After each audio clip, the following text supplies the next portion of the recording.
Ku pujimu, ku rasakan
Puji Tuhan, Bapak Ibu, Saudara Jemaat GPDI Air Hidup.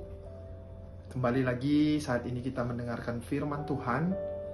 Untuk itu kita berdoa dan kita tundukkan kepala. Bapa di dalam sorga, kami bersyukur buat hari ini. Pertolongan Tuhan menyertai setiap kami, bahwa di mana kalau kami masih punya kesempatan untuk beribadah mendengarkan firman-Mu, biarlah Tuhan kami mau buka hati kami untuk kebenaran firman-Mu. Hamba-Mu terbatas, tapi Tuhan kami tak terbatas. Untuk itu kami serahkan semuanya ke dalam tangan Tuhan, di dalam nama Yesus Kristus. Haleluya. Amin. Puji Tuhan. Bapak Ibu, beberapa waktu ini kita bersyukur bahwa masih diberi Tuhan kesehatan, kekuatan. Nah, ada hal yang penting bahwa hari ini kita coba melihat bagaimana kehidupan kita sebagai orang percaya, bagaimana yang seharusnya yang Tuhan inginkan buat kita hari-hari ini. Salah satu yang pernah kita tahu sendiri bahwa kita harus jadi garam.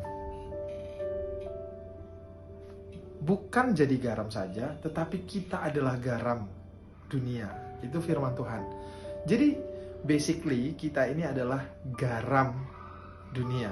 Tuhan sendiri berkata bahwa kamu adalah garam.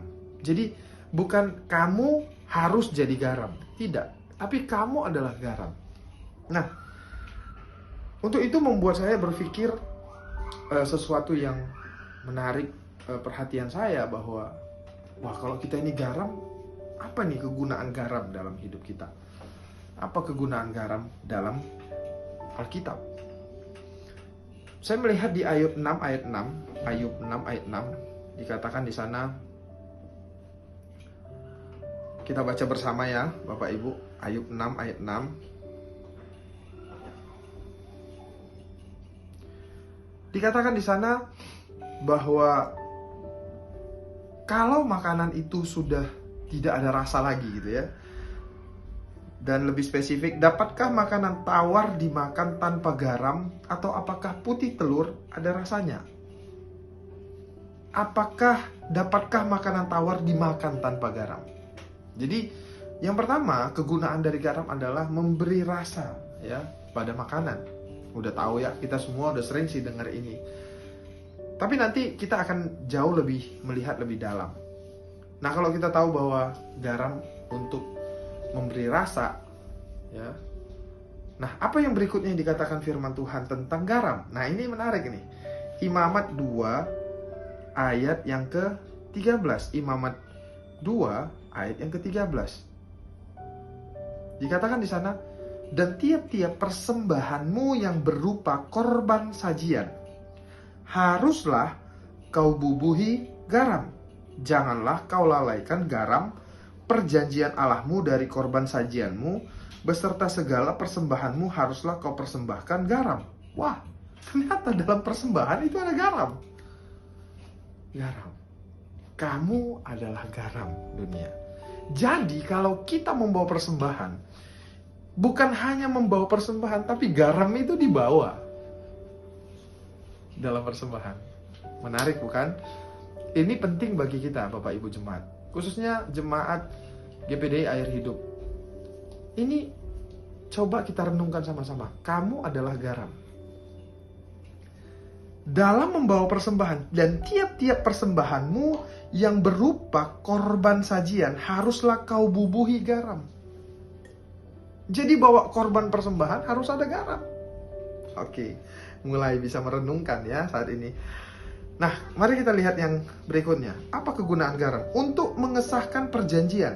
Kalau tadi untuk membumbui korban sajian.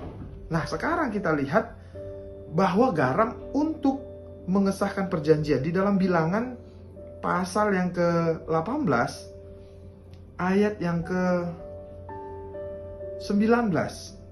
Kita lihat sama-sama. Segala persembahan khusus, yakni persembahan kudus yang dipersembahkan orang Israel kepada Tuhan, aku berikan kepadamu dan kepada anak-anakmu laki-laki dan perempuan, bersama-sama dengan engkau. Itulah suatu ketetapan untuk selama-lamanya itulah suatu perjanjian garam untuk selama-lamanya di hadapan Tuhan bagimu serta bagi keturunanmu. Di dalam garam, kegunaan garam untuk mengesahkan perjanjian. Jadi garam untuk mengesahkan perjanjian. Gak mungkin ada sebuah perjanjian kalau tidak ada garam pada saat itu, di masa itu. Wah, ini makin menarik ya Bapak Ibu. Dan yang keempat, nah ini untuk kita lihat ya sama-sama di Yehezkiel 16. Yehezkiel 16 ayat yang Yehezkiel 16 ayat yang keempat. Yehezkiel 16 ayat yang keempat dikatakan, kelahiranmu begini, waktu engkau dilahirkan, pusatmu tidak dipotong, dan engkau tidak dibasuh dengan air supaya bersih. Juga dengan garam pun engkau tidak digosok atau dibedungi dengan lampin. Padahal seorang bayi itu pada masa itu harusnya pusatnya itu dipotong. Kemudian apa? Yang kedua, dibasuh dengan air supaya bersih. Ada bagian yang menarik adalah garam juga diberikan, digosok kepada bayi.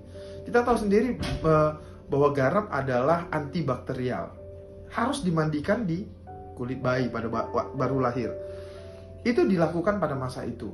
Jadi garam adalah antibakterial. Jadi garam antibakterial. Jadi garam harus berfungsi sesuai dengan fungsinya, kegunaannya. Nah, sekarang mari kita lihat sama-sama. Dari 4 hal kegunaan garam, apa yang Tuhan tunjukkan dari garam itu sendiri? Apa sebenarnya yang harus kita pelajari dari garam ini? Mari Bapak Ibu kita melihat di dalam Kejadian 19 ayat 26. Kejadian 19 ayat 26. Ayat yang ke-26. Tetapi istri Lot yang berjalan mengikutinya menoleh ke belakang lalu menjadi tiang garam. Menjadi tiang garam. Tiang garam artinya ini menandakan lambang penghakiman. Garam itu lambang dari penghakiman.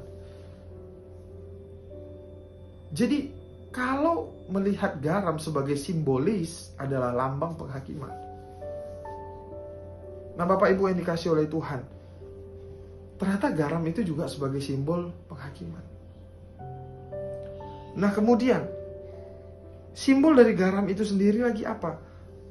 Lambang keabadian perjanjian. Tadi kita udah baca Bilangan 18 ayat 19 bahwa garam di dalam korban sajian. Kemudian di situ ada perjanjian disahkan di saat ada garam. Jadi kalau saya mau bahas, tidak mungkin ada sebuah perjanjian tanpa ada garam. Saya ingatkan lagi, kamu adalah garam dunia. Akhirnya kita sampai kepada kenapa sebutan Matius 5 ayat 13 ya, yang harusnya di awal yang saya sebutkan ayat ini adalah Matius 5 ayat 13. Matius 5 ayat 13. Kita sama-sama perhatikan. Kamu adalah garam dunia. Jika garam itu menjadi tawar, dengan apakah ia diasinkan?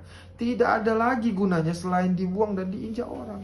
Nah, Bapak Ibu yang dikasih oleh Tuhan, lewat firman Tuhan hari ini saya mau sampaikan, sebagai garam kita harus memberi rasa kepada makanan. Makanan itu apa? Kita harus memberi rasa dalam dunia kita, di dalam kehidupan kita, di dunia pekerjaan kita. Di dalam Ayub 6 ayat 6, dapatkah makanan itu dimakan kalau tanpa ada garam?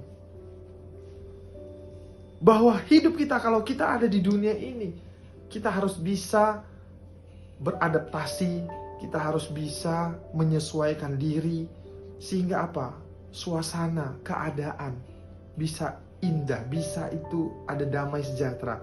Khususnya di rumah tangga. Di rumah tangga kita sering kali melupakan hal ini. Kehadiran orang tua kepada anak menjadi seperti sebuah momok, seperti ketakutan. Ada hubungan antara anak dan orang tua. Anak merasa bahwa rumahnya itu seperti sesuatu yang tidak menyenangkan. Berarti sudah tidak ada garam, tidak ada rasa. Bahaya kalau kita kehilangan garam. Kita mulai menjadi dampak bagi orang lain. Ini penting, Bapak Ibu yang dikasihi oleh Tuhan, kita harus menjadi dampak bagi orang lain. Nah, hari ini juga yang kedua, kalau tadi dibahas, apa yang menjadi aplikasi dalam hidup kita untuk membumbui korban sajian. Seringkali kita mengabaikan, sebagai kita garam, kita menyepelekan bahwa waktu kita sedang membawa persembahan kepada Tuhan, milik Tuhan, ucapan syukur, korban tatangan, menolong orang lain, kita lupa membawa diri kita sebagai garam.